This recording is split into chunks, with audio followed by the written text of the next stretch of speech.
我係10年前聽真姐呢套房係後裝哦，業主全屋定制的，花了20萬定的，你睇75平的，寫都落地盤啊，係貴，全部定制到位，都係品牌的大品牌。侍奉型係一鋪哈，紅本在手，仲帶一個車位埋，而家總價係46萬8嗬。前嘅一批係貴，花了總價20萬多了哈，新車。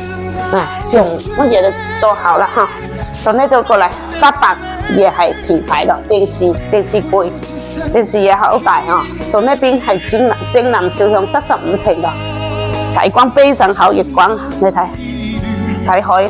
在小區中間26棟啊，而家係20樓哈，仲低個車位哈，